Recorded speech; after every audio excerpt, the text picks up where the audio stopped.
Hey, this is Nikki G and welcome to Better Commander. Today we're talking about everything you ever wanted to know about phasing, but were afraid to ask. Oh man, picture this. You're playing a game of Commander with some bros and some old man across the table puts out a Breeze Keeper. It's got flying and it's got phasing. Now this card is terrible, but you don't know what phasing does, so this old banana can tell you it does anything, and you really have nothing to say about it because you're ignorant about phasing. Got your Breeze Keeper, it's 3 and a blue for a creature Jin, has flying and phasing. He blows a gust across the cliff to vanish in a breath of wind. It's the Song of the Wind Being, which was an old Bon Jovi song from the B-side of the single, Living on a Prayer. So what is phasing? Well, I'm going to tell you, but first gently, lovingly depress the like and subscribe buttons, only one time each, and if you accidentally do it twice, just hit it again. Remember, when depressing the like and subscribe buttons, it's preferred that you do it one time, but if you do it multiple times, make sure you do it an odd number of times. Now, I'm not going to read every card with phasing, just those that you may see in a game of Commander. Now, if you want to read the long form of the rules, Rules 702.26 and 610.4 are where you want to go. I'm not going to read everything, but the first two subsections are pretty important. So you have 702.26a. Phasing is a static ability that modifies the rules of the untap step. During each player's untap step before the active player untaps permanents, all phased-in permanents with phasing that player controls phase out. Simultaneously, all phased-out permanents that had phased out under that player's control phase in. Then you have Rule 702.26b. If a permanent phases out, its status changes to phased out. Except for rules and effects that specifically mention phased out permanents, a phased out permanent is treated as though it does not exist. It can't affect or be affected by anything else in the game. A permanent that phases out is removed from combat. So this is basically how phasing works. If someone phases out your creature, unless otherwise noted, it phases back in during your untap step before you untap. It's also important to note, Rule 702.26d, the phasing event doesn't actually cause a permanent to change zones or control, even though it's treated as though it's not on the battlefield and not under its owner's control while it's phased out. Zone change triggers don't trigger when a permanent phases in or out. Tokens continue to exist on the battlefield while phased out. Counters and stickers are made on a permanent while it's phased out. Effects that check a phased-in permanent's history won't treat the phasing event as having caused the permanent to leave or enter the battlefield or its owner's control. So you can't put your commander in the command zone if someone phases it out. It hasn't changed zones, sorry pal. And if you happen to have a token all suited up, you can phase it out and back in. It's not like when it hits the graveyard and ceases to exist. Then you have Rule 702.26g. When a permanent phases out, any auras, equipment, or fortifications attached to that permanent phase out at the same time. This alternate way of phasing is known as phasing out indirectly. An aura, equipment, or fortification that phased out indirectly won't phase in by itself, but instead phases in along with the permanent it's attached to. So let's say you have your commander out there with 10 auras and 4 equipment. Oh shoot, Johnny Nickname over there casts Farewell. Oh well, we're screwed, right? Nope, we phase them out using an instant speed effect and response, and then we just wait for the old monstrosity to phase back in during our untap step. Now, we've been seeing more and more of this in recent sets, but what got me thinking about all this was Disciple of Kalis Nin. 4 and a white for a creature, human wizard, it's a 3/4. When it enters the battlefield, starting with you, each player chooses up to 5 permanents they control. All permanents other than Disciple of Kalis Nin that weren't chosen this way phase out. Permanents can't phase in. So basically, you have to remove this thing in order for your stuff to phase back in, but you have 5 permanents to choose to be able to make that happen. It's interesting, and if you can phase it out with, say, Teferi's Protection before your turn, then everything phases back in at the same time, but your opponents are still crippled. I've been following some of the discussion around this card, and people are torn as to whether it's really good or just good. In a fair use scenario, that balances the board in a way, while giving your opponents agency to keep their engine pieces, or their mana sources, or a little of both. You can break symmetry with specific cards like Teferi's Protection or other phasing cards. Seems really good to me, but tell me what you think. So let's segue directly into White's phasing options. I wanted to highlight this card because it's part of the reserve list and it's weird, but it's called Equipoise, 2 and a white for an enchantment. At the beginning of your upkeep, for each land target player controls in excess of the number you control, choose the land that player controls, then the chosen permanents phase out. Repeat this process for artifacts and creatures. This is awesome with Disciple of Kalis Nin, but outside that, this is mediocre at best. The cool thing is you get to choose. Alright, then we have Guardian of Faith. 1 white for a creature, Spirit Knight. It's a 3/2 with Flash and Vigilance. When Guardian of Faith enters the battlefield, any number of other target creatures you control phase out. This is awesome, great defensive card. Save your creatures from a board wipe or any targeted removal. There are some other cards like this that use the Exile Zone, but if you're in an equipment or aura heavy deck, this is a way better choice.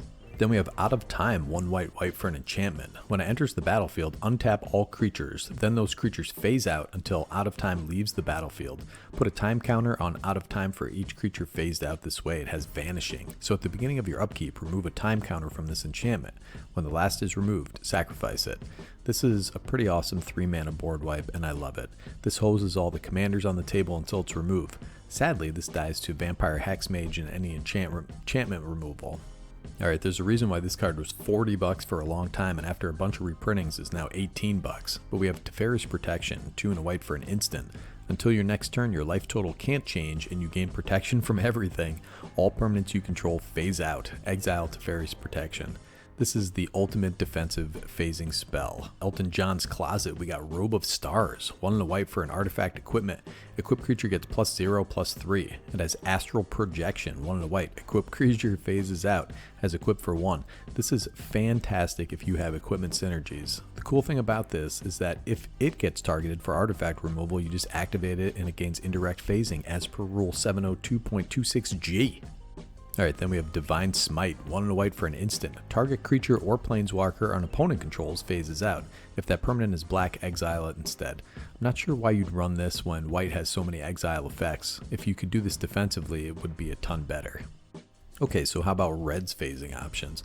Well, there's literally one card. It's called Temporal Firestorm, 3 red for a sorcery. Has kicker for 1 and a white and or 1 blue.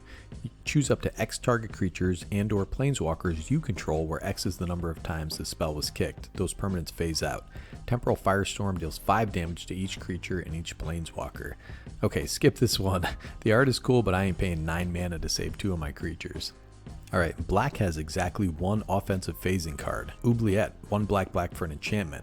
When it enters the battlefield, target creature phases out until Oubliette leaves the battlefield. Tap that creature as it phases in this way. This is a massively underused card. This hoses opposing commanders and is on par with enchantment-based removal like Imprisoned in the Moon and Song of the Dryads. This is better though because they don't get a dang land. I have one of these in the old school Arabian Nights Oubliettes, and I love the way that they reprinted this thing with just a 2-sentence streamlined effect. Look at the wall of text on the old school one. So as is often the case, blue has some of the best options, but I want to highlight a few multicolor cards before we move on there. Broker's Confluence, 2 green, white, and a blue for an instant. You can choose 3, choose the same mode more than once. Proliferate, target creature phases out, counter target activated or triggered ability. This is an okay commander card. 5 mana is a lot to hold up, but this is a very versatile card in the right deck. And look at this monstrosity, Unite the Coalition, 2 white, blue, black, red, and a green for an instant. Choose 5. You may choose the same mode more than once. Target permanent phases out, target player draws a card, exile target player's graveyard, Unite the Coalition deals 2 damage to any target, destroy target artifact or enchantment. A 7 mana instant that has WUBRG in its casting cost. This is a pretty awesome card, but may only be playable in very, very specific decks. Okay, blue has some of the best options for phasing. You have March of Swirling Mist and Change of Plans, very similar cards. I've used March of Swirling Mist to phase out an Alpha Strike from an opponent, and I've used it to phase out my suited up 10/10 Double Strike commander in response to a Path of Exile. Great card. Change of Plans is another version of this that can save your whole board. Just note that Change of Plans can only target creatures you control. Then you have Reality Ripple and Slip Out the Back. I like saying Reality Ripple. Reminds me of ice cream. These are similarly versatile cards that can only hit 1 permanent. Reality Ripple is a little more versatile, and Slip Out the Back is better defensively. And you have Spectral Adversary, 1 and a blue for a creature spirit. It's a 2/1 with flash and flying. When it enters the battlefield, you may pay 1 and a blue any number of times. When you pay this cost 1 or more times, put that many +1/+1 counters on Spectral Adversary. Then up to that many other target artifacts, creatures, and or enchantments phase out. I packed one of these in foil. I was all excited until I realized that it's a very niche card. You need to specifically want blue creatures, and it's a bit overcosted for this effect. Vanishing and Vodalian Illusionist can phase out an instant speed for 2 blue mana. These are both very old cards. Both have their narrow uses. If you want auras, Vanishing is the card. But if you want creatures, David Blaine Fishman is a little better. The phasing of Zhalfir, 2 and blue for an enchantment saga, has a read ahead. Chapters 1 and 2, another target non-land permanent phases out. It can't phase in for as long as you control the phasing of Zhalfir. And Chapter 3 is destroy all creatures. For each creature destroyed this way, its controller creates a 2/2 black Phyrexian creature token. This is kind of a color break, versatile board wipe. I'm not sure where I'd use this card to be honest, but it's here. Teferi's Veil, 1 and a blue for an enchantment. Whenever a creature you control attacks, it phases out at the end of combat. This card is talked about with Cedrus the Traitor King. A phased out permanent is still on the battlefield, so the replacement effect created by Unearth doesn't ever apply. When the delayed trigger ability is also created by Unearth tries to exile the creature, nothing happens, since for all intents and purposes, a phased out permanent doesn't exist.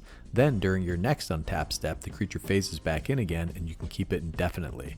Very interesting and niche card that is fantastic in Cedrus decks. There's a lot of talk about Unearth as well from the current Brothers War set. There are also 2 Teferi Planeswalkers that can phase out opponents' creatures. Master of Time is particularly onerous. I think this is a decent card in Commander, as he can be activated during opponents' turns. It's a must-answer threat. Now listen, this isn't an exhaustive list, but there are tons of applications for phasing in Commander, and now you're armed with the knowledge to make informed decisions for your decks. Phasing can be a really confusing mechanic. It's rarely represented on cards, and most of it is from newer cards. I generally include phasing cards in decks that need protection for the Commander. Slip Out the Back is great in Ramses, and any deck where you need the Commander for the deck to function. Now you're ready for your Blink Dog deck, Snoop Dogg's myopic cousin. This is Nikki G from Better Commander, signing off.